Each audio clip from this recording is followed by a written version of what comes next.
In the northwest region of the country, traders at the Bamenda Central Market say that they would not attend to customers until the Bamenda City Council curb taxes. And also in this newscast, Ernest Wandi of Union de Population du Cameroon died 42 years ago, and very little is known about the crowned national hero in Cameroonian schools today. And out of Cameroon, we take you to Mali, where Nigeria pledges to send or dispatch 900 troops to assist France in combating rebel fighters in that country. Welcome to join us.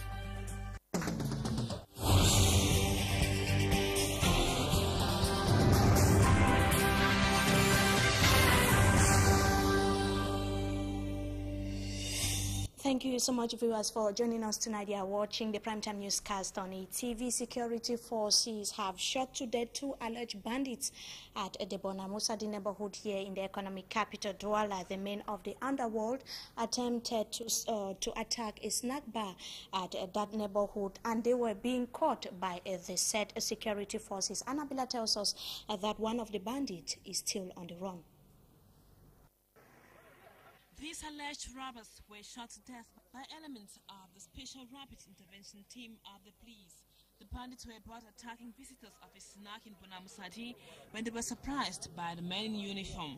In panic, the robbers attempted to attack first, but were overpowered by the police officers. The third bandit succeeded to escape on the motorbike used by the guys to carry out their activities. Très bien. On n'arrive pas à dormir ici chez nous. Tu sors, tu ne peux pas rentrer aux heures tardives. Ils sont dehors pour nous attendre. Non, mais félicitations 117. Commercial bike riders too complained they are usually being assaulted, their bikes taken away by such people. Mais il y a trop de basculeurs la nuit qui ont les armes sur eux. C'est des bandits. Tu crois qu'ils sont en train de travailler alors qu'ils sont en train de monter seulement pour apprécier les gens. The corpses of the victims were transferred to the Lakentini Hospital mortuary.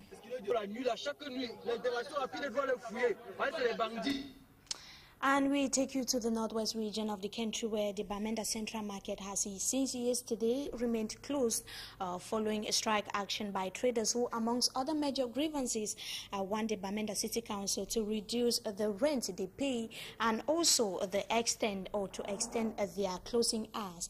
And a senior reporter, Chris Toby, tells us more in the following report. This standoff by traders at the Bamenda Stadium Market, a market constructed by the Bamenda City Council around the municipal stadium, simply shows their annoyance against the City Council following a list of grievances. The ill treatment they stand against include lack of toilets for them, lack of electricity, no security, and most especially that rents should be reduced to equal what their colleagues of the food and the main market pay. This problem is the rent, the problems of the rent. The rents are too high. Can you imagine? Other markets like main market, they are paying 10,000 francs. Food market, they are paying 10,000 francs. Other Taricon markets are paying 10,000, so we don't see why this one has to be an exceptional. The rent is too much. According to introduced sources, traders disbursed the sum of 1.5 million CFA to get a shirt, which includes 500,000 francs for the middleman and 1 million francs for the Bamenda City Council, for a global receipt of 400,000 francs CFA only issued to the purchaser, and this without any facility. No electricity, and that notwithstanding, they do ask us to close at 6 o'clock, of which this is not a closed market, it's not in the fence. Actually, this is an open market where we, due to the fact that we pay all the rent, we still have to close at 6 o'clock. When do we sell? Traders now complain that after spending much to purchase a 3-meter square room, they are unable to make ends meet at the end of the year. Hopefully, that their cause be heard by the quarters that be. Their cause surely should be heard, of course, by the authorities that be. And today, January 15, 2013, is the day, not 2013, actually. Today, January 15, is the day one of the martyrs of Union de Population du Cameroon, passed on. Ernest Wandi of UPC was executed 42 years ago alongside the then Bishop of Konsamba in the littoral region, Abe Ndongmo, and they were accused of of plotting against the government. And 42 years after, what do secondary school pupils or students rather think about the man who was crowned a national hero? Yaoundé-based correspondent Roland Akon spoke to some students in the capital city Yaoundé, and this is what they had to say. Ernest Wandi was one of the militants of the UPC. He was one of the founding fathers who formed the UPC on the 10th April 1948. The main aim of the UPC was immediate independence, so he was one of those who fought for the immediate independence of Cameroon. He died in 1971 because of refusing the conditional amnesty Ahidjo granted them to enter his government. So he formed the illegal wing of the UPC, and that led to his death on 15 January 1971. My name is Fanfon Emmanuel. I'm in opposite A2 in the Sebilang of Yaoundé. Ernest Wandi, he was one of the main founders of the UPC who refused to accept the amnesty of Amadou Ahidjo as the Prime Minister of Cameroon, and he escaped and was killed on the 15th of January 1971, which today is exactly 42 years after his death. My name is Kenny Pascal Manuela. I'm in opposite arts in Government Balingwa High School, Yaoundé. Ernest Wandi was another militant of the UPC, and he later split to form the illegal wing, where he died on the 15 January 1971. Thank you. Died, of course, on the 15th of January 1971. That is what students of GBHS in the capital city Yaoundé think about the crowned national hero, Ernest Wandi. We shall be talking more on that in the second part of this newscast. Now, the detained former Minister of Territorial Administration and Decentralization, Marafa Amidou Yaya, says he has a series of letters for eminent publications, and that he wouldn't stop until the living conditions of Cameroonians are improved upon. He was speaking in an exclusive interview he granted, or that was published by most private print media, and as Solomon Amabo reports, some of the words of the incarcerated minister was not different from those of his previous publications. His report. Marafa Amidou Yaya, in this recent outing, said things Cameroonians had already heard at least once, that he would continue to ensure the well-being of Cameroonians are improved. The fight against corruption was a tool to eliminate potential rivals to head of state Paul Biya, and that the justice system in Cameroon is under the control of the executive. The former detained minister said he was rich, but that he derived his wealth as a civil servant when he occupied the post of board chair in several corporations. Curiously, Marafa Amidou Yaya threw a veil on his detention conditions and said he was interested in seeing all innocent people freed from captivity. He was, however, worried that he was to be transferred to the notorious Ryoko prison. As someone with clear political ambitions, Marafa Amidou Yaya distanced himself from foreign support and said he was interested in the assistance only if they were to improve on the economy of Cameroon. He described President Biya's Great Realizations program as illusionary and argued that it was practically impossible for the Kribi Deeps report to be completed in the year 2013. The embattled minister tacitly seeks clemency by expressing surprise that President Biya's son was involved in an embezzlement scandal.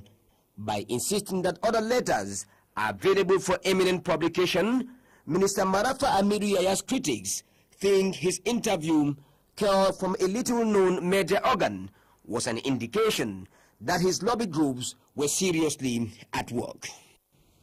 Talking about the little-known media organ where Marafa Hamidou Yahya granted his interview, we are talking about Slate Afrique, which is an online magazine which takes keen interest on issues related to the African continent. And the headquarters of Slate Afrique is was launched on February 10, 2011 in France, Paris. And if it is not known in Cameroon, that particular online magazine is widely known in European and American countries. And on to other stories still on the Albatros affair. As we know, the charges that was levied against Yves Michel Foto, the detained former managing director of Camé, has been dropped after he refunded the 230 million francs CFA he was accused of having embezzled. And many questions are being raised on whether other high-profile embezzlers in detention are going to reimburse phone funds to the report to the state of Cameroon, just like if Michel Foto did. And Roland Akon attempts an answer in the following report. After the reimbursement of 230 million to the state treasury, money if Michel Foto is accused of embezzling. The question now is whether other high-profile detainees in Foto's type situation will follow his example. Michel Foto, nonetheless, is still in jail over the embezzlement of 24 billion in accomplice with Marafa Hamidou Yahya and others, money destined for the purchase of a presidential aircraft. Titus Ejua and Michel Thierry Atangana are in jail over the embezzlement of 350 million. Jean-Marie Atangana Mebara is in jail alongside others for the embezzlement of 24 billion in the Albatros affair. Olangena Awona, former Minister of Public Health, is in jail over the embezzlement of 700 million francs CFA. Imagine the number of schools, health centers, and water supply schemes which could have been built with these sums of money embezzled by these high-profile Cameroonians. And of course, observers of the political scene are saying that if the money is being or is refunded, it's going to improve on the educational sector and as well as other infrastructure in the country. And now officials of the Sub-Technical Committee for the follow-up of the public investment budget have expressed dissatisfaction that some projects in the Vuri division have been abandoned. They were speaking during the fourth quarter meeting to assess the level of execution of earmarked projects. And the realization of the rate of projects in the division is at 60%, as Ranibel Satowara reports. The report published by the Sub-Technical Committee for the follow-up of the public investment budget stated with dismay that some projects were abandoned. It cited the case of the Government Technical High School in the Douala 4 municipality, whose contractor left for Europe, abandoning the project midway. The owner of that contract is a woman. She came, she began to build that building, if you want, yes, the classroom, and went out, went into the United States, and she never came again. Officials of the committee for the follow-up of the execution of the public investment budget in the Vuri division also frowned at the slow pace at which some of the projects were being carried out. They faulted the local councils, which according to them were not willing to disburse funds. We said that we have problem with mayors, with council, because they didn't want to work with the central engineer of the central services. And we have another problem, is a problem of entrepreneurs. Despite all the setbacks, it was observed that the execution rate witnessed an increase from 21% to some over 61% in December 2012. The Committee for the Follow-up of the Execution of the Public Investment Budget attributed the increase to pressure from the Vuri SDO, who ordered the councils to rapidly invest so as to improve upon the well-being of their local population. A priest here in the economic capital Douala deprives a Christian in his congregation of the symbolic body of Christ on grounds that he is a sinner, and the issue is said to be raising a lot of controversy. An opportunity for our reporter Ranibel Satowara, who caught up with a senior priest here in the economic capital Douala, who says that it is at the discretion of a priest to deny a Christian the holy body of Christ if he recognizes that he or she is a sinner. Her report. The issue of a Catholic priest refusing to give the spiritual body of Christ to a political figure, unlike every other Christian, has become a subject of controversy within the Christian community. Father Christian Chwani of the St. Peter and Paul Cathedral here in Douala accused the said man of belonging to a secret sect that is against the doctrine of the Roman Catholic Church.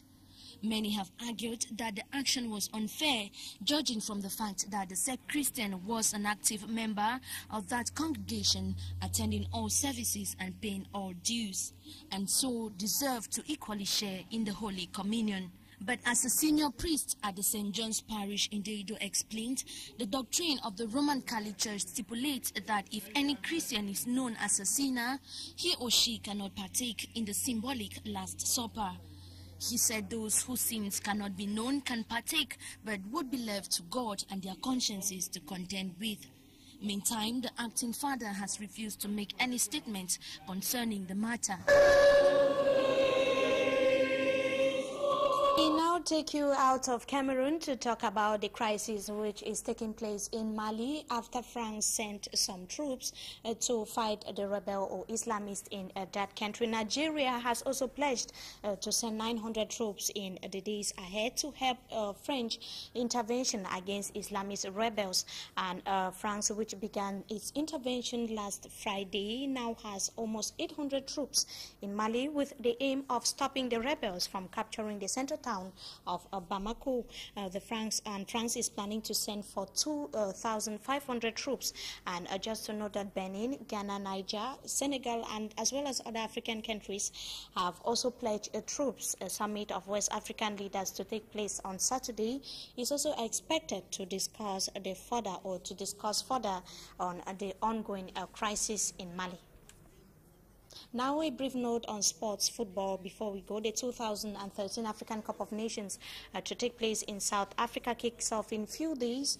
That is on 19th of January 2013 with 16 teams taking part in the competition. This 29th edition to last for 3 weeks would see the Indomitable Lions absent 2 consecutive times. We shall be coming to that in a subsequent newscast. And viewers, that does it for this segment of the news. Our talking point is up next.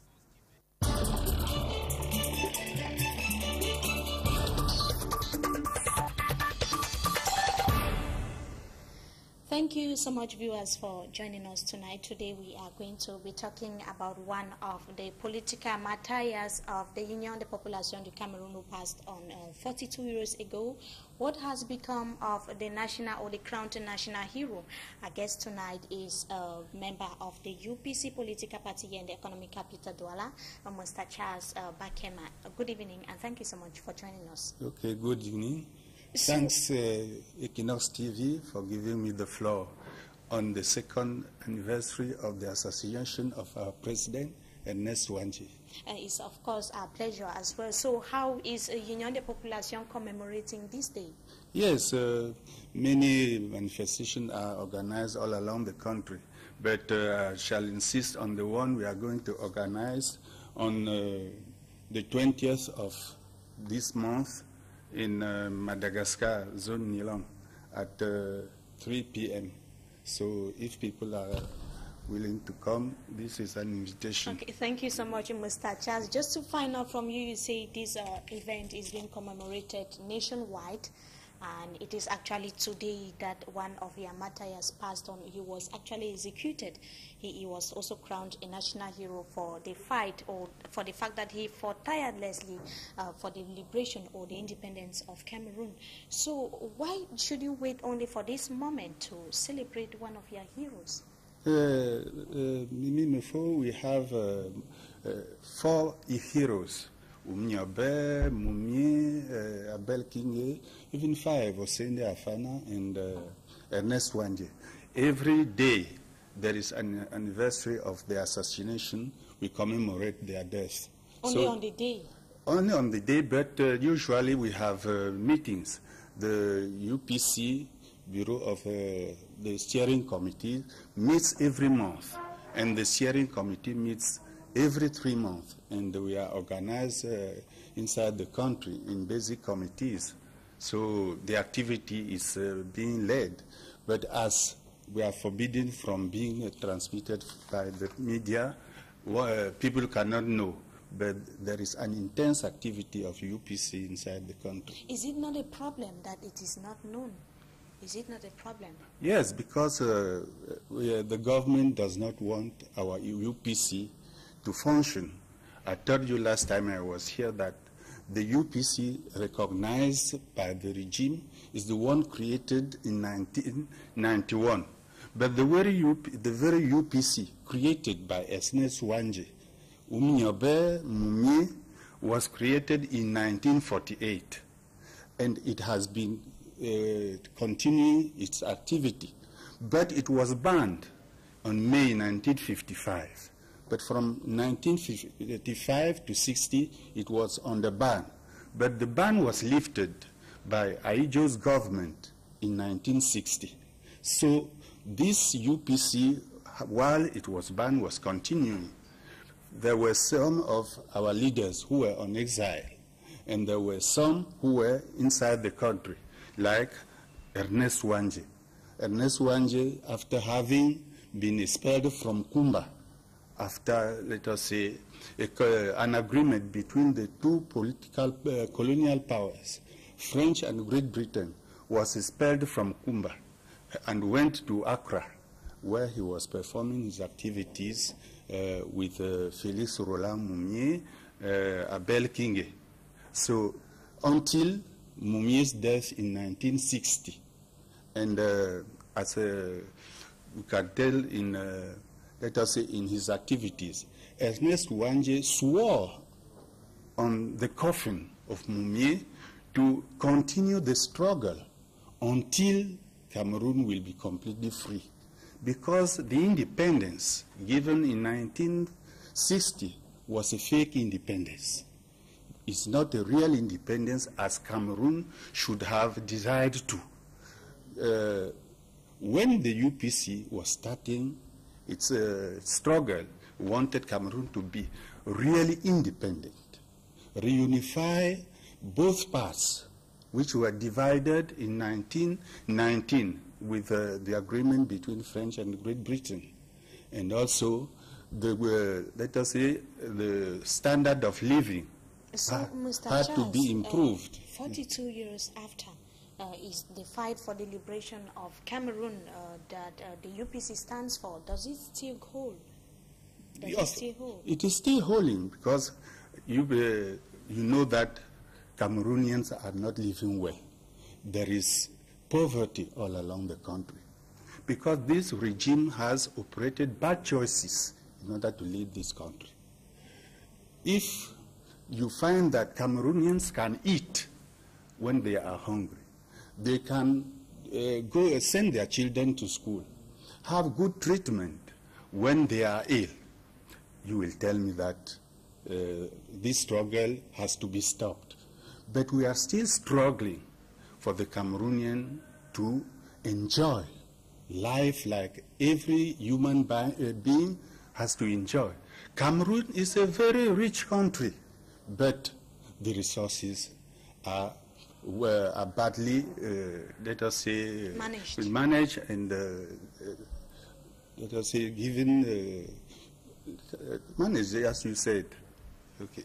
So today, our struggle is still continuing, not like before. Why not like before? Before, well, we had an armed branch. As if I had to give the complete biography of Ernest Wanje, you will know that he was at the same time president of Comité Révolutionnaire. Second, president of ALNK, the Army of Liberation of Cameroon, which was the armed branch of Cameroon. People were struggling against, let us say, the massacre the French troops were undergoing, let us say, leading all along our villages. This is why a resistant army was formed. It was led by Ernest Wanje. And also, as after Moumier's death, he became really the president of the UPC until 1970. So as we speak right now, what is the present Union de Population du Cameroon doing to keep the memory of this political hero alive? Yeah, of course, the president at the time being is Ndema Same Alexis. He was elected during the last Congress in 2011. The Secretary General is Mutudu Albert. So they are, let us say, the heirs of the real UPC, whose generations comes from 1948 until today, except when it was banned between 1955 and 60, there has been no breach in its function. Of course, Mr. Charles, we thank you so much for joining us tonight to talk about one of your heroes who was executed 42 years ago. We thank you so much. I'm the one to let us thank you to let our party also be heard around the world. And to you viewers, we thank you so much for watching. We have come to the end of this edition of the Primetime Newscast on ETV. Have a wonderful stay in the company of our programs. At exactly 8 p.m., you will be having the French version of the news. Meantime, good night.